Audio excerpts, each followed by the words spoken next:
दीदार दागो शाहे मदीना दीदार दागो शाहे मदीना।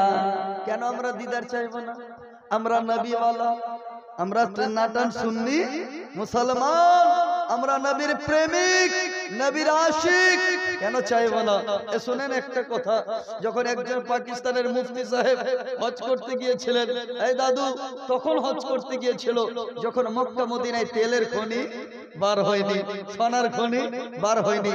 হজ করতে গিয়ে দেখছে মক্কাতে যখন মদিনা শরীফে গেলেন, মদিনায় আমার নবীর রওজা শরীফের পাশে একটা বাড়িতে থাকতেন, দিন দুপুর বেলায় মাংস খেয়ে হাড্ডি চুষে রাস্তার দিকে ফেলে দিয়েছে।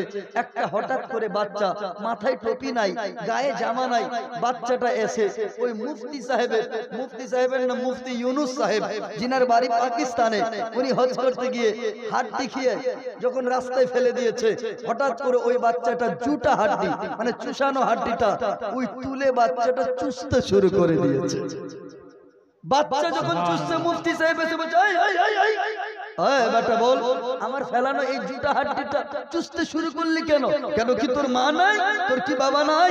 বাচ্চা বলতে লাগেছে, মুফতি সাহেব আমার মা নাই, আমার মা যদি থাকতো, আমার মাথায় টুপি থাকতো, আব্বা যদি থাকতো, আমার গায়ে জামা থাকতো, ও মুফতি সাহেব গো, আমার দাদু দাদি যদি থাকতো, আমি এমন অবস্থায় থাকতাম না।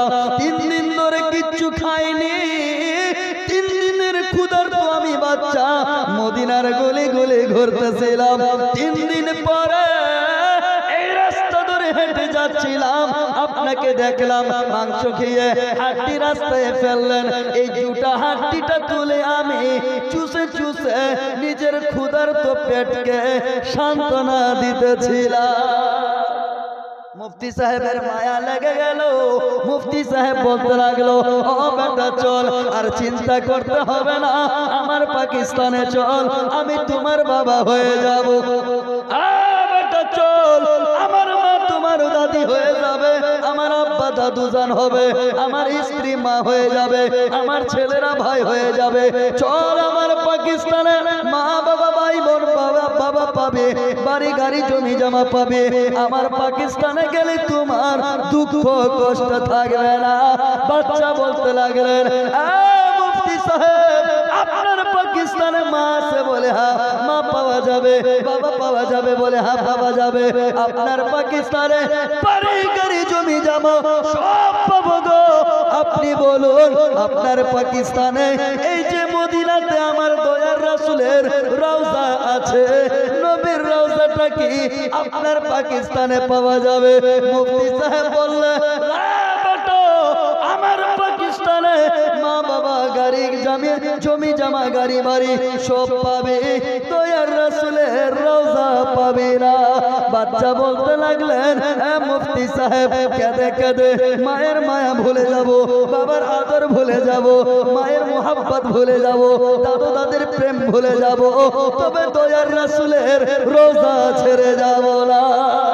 ওই জন্য এই বাচ্চা বলতে লাগলেন, কে मैं ना जाऊंगा कहीं भी दर नबी को छोड़ कर, जोरे बोलो শেষ ছন্দ, কে मैं ना जाऊंगा कहीं भी दर नबी को छोड़ कर, के मैं ना जाऊंगा कहीं भी दर नबी को छोड़ कर, मुझको कोया मुस्तफा की, मुझको कोया मुस्तफा की चाकरिया अच्छी लगी, खुश रवी अच्छी लगी ना, सरवरी अच्छी लगी, हम फकीरों को मदीने, जोरे बोलो, अरे एकटू जोरे हाथ उच्च करे बोले, नारे तकबीर, नारे रिसालत, मसले के आला हजरत, मदरसा जामियातुल आलिमिया, नारे तकबीर, नारे रिसालत, या रसूल अल्लाह, हम फकीरों को मदीने की गलियां अच्छी लगी, खुश रवियां अच्छी लगी ना, सरवरी अच्छी लगी। কেন লাগবে না?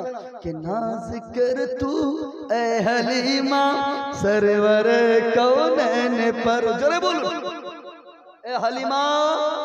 হযরত হালিমা তু সাদিয়া কে বলছে নবীর দুধ মা, গর্বিত হো, গর্বিত হো। বলে কার উপরে? নবী মুহাম্মদের উপরে। কেন?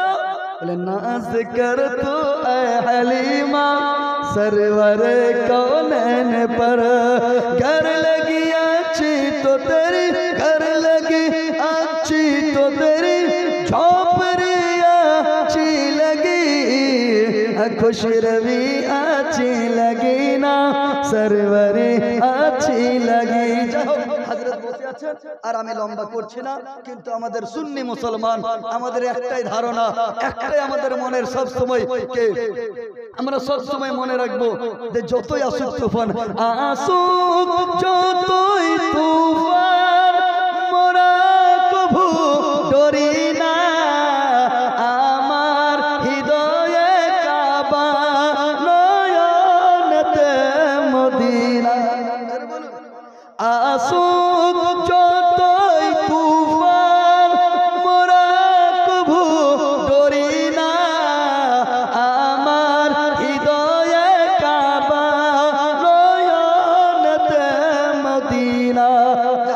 আমার উস্তাদে গিরামি এবং হযরত মাওলানা মুফতি রফিকুল ইসলাম চতুর্বেদী সাহেব, ওনার মুখ থেকে সংস্কৃত ভাষা, ওনার মুখ থেকে শুদ্ধ সুন্দর বাংলা ভাষা, ওনার মুখ থেকে ইংরেজি ভাষা আপনারা শ্রবণ করবেন। হাদিস কুরআন যুক্তিসম্মত খুব সুন্দর আলোচনা বলবেন। ওনাকে বসিয়ে রেখে আমার বলা ঠিক বেশিক্ষণ হবে না। হযরতের দোয়া নেওয়ার জন্যই, আপনাদের দোয়ার উদ্দেশ্যে আজকের এই মাহফিলে কিছুক্ষণ বললাম। যাক বলার মাধ্যমে ভুল ত্রুটি, হযরতকে একবার ইস্তেকবাল করার জন্য একবার নারা লাগেন, নারে তাকবীর, আল্লাহু আকবার। আপনারা হাত শুনতে চান তো? হাত উঁচু করে বলেন ইয়া রাসূলুল্লাহ। সবাই হাত উঁচু করেন, বলেন নারে তাকবীর, নারে রিসালাত, ইয়া রাসূলুল্লাহ। মাসলাক আলা হযরত জিন্দাবাদ, মাসলাক আলা হযরত জিন্দাবাদ। হযরত মাওলানা মুফতি রফিকুল ইসলাম চতুর্বেদী সাহেব জিন্দাবাদ, হযরত মাওলানা মুফতি রফিকুল ইসলাম চতুর্বেদী সাহেব জিন্দাবাদ। নারে तकबीर, नारे रिसालत, या रसूल अल्लाह। उसका छप्पर था यूं तो हर बशर के सामने, फिर भी काबा झुक गया था उनके घर के सामने। और नाम अहमद में खालिक ने जबर रखा इसलिए कि ज़ेर हो जाए ज़माना इस ज़बर के सामने। हजरत के माइक दिए दिच्छी, আপনারা ধৈর্য সহকারে সবাই বসে পড়ুন, আর যারা দাঁড়িয়ে আছেন বসে যান। হযরতের মুখ থেকে খুব সুন্দর মূল্যবান বয়ান শুনুন। যারা পিছন দিকে দাঁড়িয়ে আছেন একটু সামনে চলে আসবেন, আর যারা দাঁড়িয়ে আছেন বসে যান।